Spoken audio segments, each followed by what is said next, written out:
Hello friends, வணக்கம். Welcome to Eva சமையல். எல்லோரும் நல்லா இருக்கீங்களா? இன்றைக்கி நம்ம சேனலில் எண்ணெய் பிசுக்கான ஆயில் பாத்திரத்தை எப்படி ஈஸியாக சுத்தம் செய்கிறது தான் பார்க்க போகிறோங்க.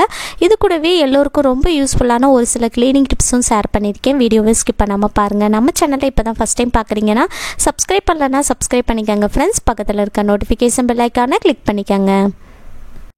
இப்போ நம்ம ஃபஸ்ட்டு டிப் என்னன்னு பார்க்கலாங்க.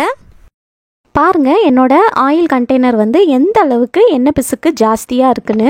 நான் இதை ரொம்ப மாதத்துக்கு யூஸ் பண்ணாமல் அப்படியே வச்சுட்டேன். இதில் நிறைய எண்ணெய் பிசுக்கு இருக்குது. பாருங்கள், கையிலலாம் எந்த அளவுக்கு அந்த எண்ணெய் ஒட்டிருச்சுன்னு. இந்த மாதிரி எவ்வளோ எண்ணெய் பிசுக்கு இருந்தாலும் ரொம்பவே சுலபமாக கை வலிக்க தேய்க்காமல் ஈஸியாக எப்படி க்ளீன் பண்ணுறதுன்னு பார்க்கலாம். இப்போ நான் இந்த எண்ணெய் பாட்டில் உள்ளே போகிற அளவுக்கு ஒரு பெரிய பாத்திரம் எடுத்திருக்கேன். இந்த மாதிரி பெரிய பாத்திரம் அல்லது நீங்கள் ஏதாவது ஒரு பெரிய டப்பு கூட எடுத்துக்கலாம். இப்போ இதில் நல்லா கொதிக்க சூடாக தண்ணி எடுத்து சேர்த்துக்கலாம். தண்ணி சேர்த்ததுக்கப்புறமா இதில் பாதி எலுமிச்சையோட சாறு சேர்த்துக்கலாம். எலுமிச்சை சாருக்கு பதிலாக நீங்கள் வினிகர் கூட யூஸ் பண்ணிக்கலாம். எலுமிச்சை சாறு சேர்த்ததுக்கப்புறமா இதில் 2 ஸ்பூன் அளவுக்கு டிஷ்வாஷிங் லிக்யூட், அதாவது பாத்திரம் தேய்க்கிற லிக்யூட் இருக்கு இல்லையா, அது சேர்த்துருக்கேன். நீங்கள் என்ன லிக்யூட் யூஸ் பண்ணுவீங்களோ அது சேர்த்துக்கலாம். சேர்த்துட்டு இந்த பாத்திரம் தேய்க்கிற லிக்யூடு தண்ணியில் நல்லா கரைஞ்சி வரணும். அது வரைக்கும் ஒரு ஸ்பூனை வச்சு நல்லா மிக்ஸ் பண்ணி விட்டுடலாம். நல்லா மிக்ஸ் பண்ணி விட்டதுக்கப்புறமா இதில் நம்மளோட ஆயில் கண்டெய்னரை ஓப்பன் பண்ணி உள்ளே சேர்த்துடலாம். இதை ஒரு 15 நிமிஷத்துக்கு அப்படியே விட்டுருங்க. அப்பப்போ இந்த மாதிரி நல்லா சுற்றி விடுங்க. அப்போ தான் ஃபுல்லாக சுற்றி இருக்கிற எண்ணெய் பிசுக்கு எல்லாமே இந்த தண்ணியில் நீங்கி வரும். இந்த மாதிரி அப்பப்போ ரோல் பண்ணி விடுங்க. 15 நிமிஷம் ஆயிடுச்சு. பாருங்கள், அந்த எண்ணெய் பிசுக்கு பாதி இது அந்த தண்ணியில் நல்லா நீங்கி வந்துருச்சு. இன்னும் கொஞ்சம் இருக்குது. அதுக்கு நம்ம ஒரு ஸ்க்ரப்பரில் கொஞ்சம் சோப்பு தொட்டுக்கலாம். அதாவது பாத்திரம் தேய்க்கிற சோப்பு இருக்கு இல்லையா, அதை தொட்டு இந்த மாதிரி லைட்டாக தேய்ச்சி விடுங்க. நீங்கள் ரொம்ப அழுத்தம் கொடுத்து தேய்க்கணும்னு அவசியமே இல்லைங்க. நீங்கள் லைட்டாக தேய்ச்சிங்கனாலே மீதி இருக்கிற எண்ணெய் பிசுக்கும் ஈஸியாக நீங்கி வந்துடும். இது போல் நீங்கள் உங்கள் வீட்டில் எண்ணெய் பிசுக்கு பாத்திரம் ஏதாவது இருந்துச்சுன்னா அதுக்கும் நீங்கள் இதே மெத்தட் ட்ரை பண்ணலாம். நல்லா சூப்பராக ஈஸியாக அந்த எண்ணெய் பிசுக்கு எல்லாத்தையும் நம்ம க்ளீன் பண்ணி எடுத்துடலாம். இப்போ நான் இந்த ஆயில் கண்டெய்னருக்குள்ளேயும் நான் சோப்பு போட்டு நல்லா தேய்ச்சி விடுறேன். இந்த ஆயில் கண்டெய்னரில் பார்த்தீங்கன்னா கொஞ்சம் ஸ்டிக்கர் ஒட்டிக்கிட்டு இருந்துச்சு. அதுவுமே பார்த்தீங்கன்னா இந்த ஸ்க்ரப்பர் வச்சு தேய்க்கும்போது ஈஸியாக அது எல்லாமே நீங்கி வந்துருச்சு. இப்போ நான் ஆயில் கண்டெய்னரில் கீழே இருக்கிற பகுதியை நல்லா சோப் போட்டு தேய்ச்சி விட்டுட்டேன். இப்போ இந்த ஆயில் கண்டெய்னர் மூடியிலையும் நம்ம சோப் போட்டு தேய்ச்சிடலாம். மூடிக்குள்ளேயும் நல்லா சோப் போட்டு தேய்ங்க. கை வலிக்க நீங்கள் தேய்க்கணும்னு அவசியமே இல்லைங்க. இந்த மாதிரி க்ளீன் பண்ணி பாருங்கள். ரொம்ப ஈஸியாக அந்த எண்ணெய் பிசுக்கு எல்லாமே நீங்கிருங்க. இப்போ நான் ஆயில் கண்டெய்னர் ஃபுல்லாக சோப் போட்டு நல்லா தேய்ச்சி விட்டுட்டேன். இப்போ கடைசியாக நம்ம தண்ணியில் நல்லா கழுவி எடுத்துடலாம். இப்போ பாருங்கள் ஃப்ரெண்ட்ஸ், நம்மளோட எண்ணெய் பிசுக்கான ஆயில் கண்டெய்னர் எந்த அளவுக்கு நல்லா பளிச்சுன்னு புத்தம் புதுசாக ஆயிடுச்சுன்னு. நீங்கள் கடையில் வாங்கிட்டு வர்ற புது பாத்திரம் மாதிரி அப்படியே பளபளன்னு ஆயிருங்க. எவ்வளோ பளிச்சுன்னு இருக்குன்னு பாருங்கள். இப்போ நம்ம ஆயில் கண்டெய்னர் மேல் பகுதியும் மூடியும் நம்ம நல்லா தண்ணியில் கழுவி எடுத்துக்கலாம். பாருங்கள், மூடியிலையும் எவ்வளோ எண்ணெய் பிசுக்கு இருந்துச்சு. இப்போ பாருங்கள் எந்த அளவுக்கு நல்லா பளிச்சுன்னு ஆயிடுச்சுன்னு. இப்போ நம்மளோட ஆயில் கண்டெய்னரை தண்ணியில் கழுவி எடுத்துட்டோம். எந்த அளவுக்கு நல்லா பளிச்சுன்னு இருக்குன்னு பாருங்கள். இதை ஃபேன் காற்றுல நல்லா காய வச்சுருங்க. நல்லா காஞ்சதுக்கப்புறமா நீங்கள் எண்ணெய் ஊற்றி யூஸ் பண்ணிக்கலாம். இப்போ நான் இந்த தண்ணியை கொட்டி காட்டுறேன். பாருங்கள் எந்த அளவுக்கு அழுக்காக இருக்குன்னு. உள்ளே பாருங்கள் எந்த அளவுக்கு அந்த எண்ணெய் பிசுக்கு சேர்ந்துருக்குன்னு. அந்த பாட்டிலில் உள்ள எண்ணெய் பிசுக்கு எல்லாம் அந்த பாத்திரத்தில் ஒட்டியிருக்கு. இந்த மாதிரி நீங்கள் ஈஸியாக க்ளீன் பண்ணி பாருங்கள். இதுக்குன்னு நம்ம கை வலிக்க தேய்க்கணும்னு அவசியமே இல்லைங்க.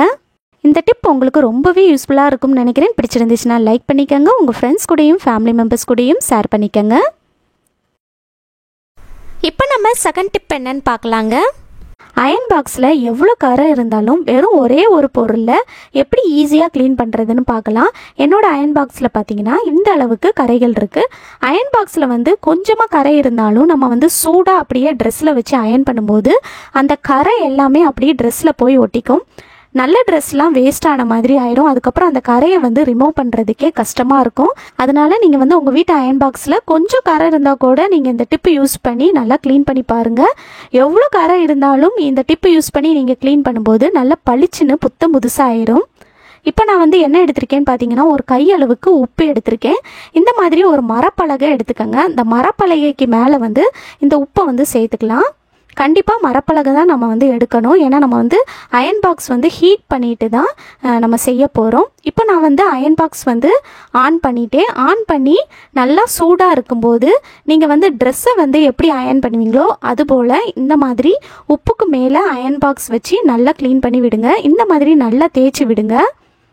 ட்ரெஸ்ஸை அயன் பண்ணுற மாதிரி தான் இந்த மாதிரி உப்புக்கு மேலே நல்லா தேய்ச்சி விட்டுருங்க.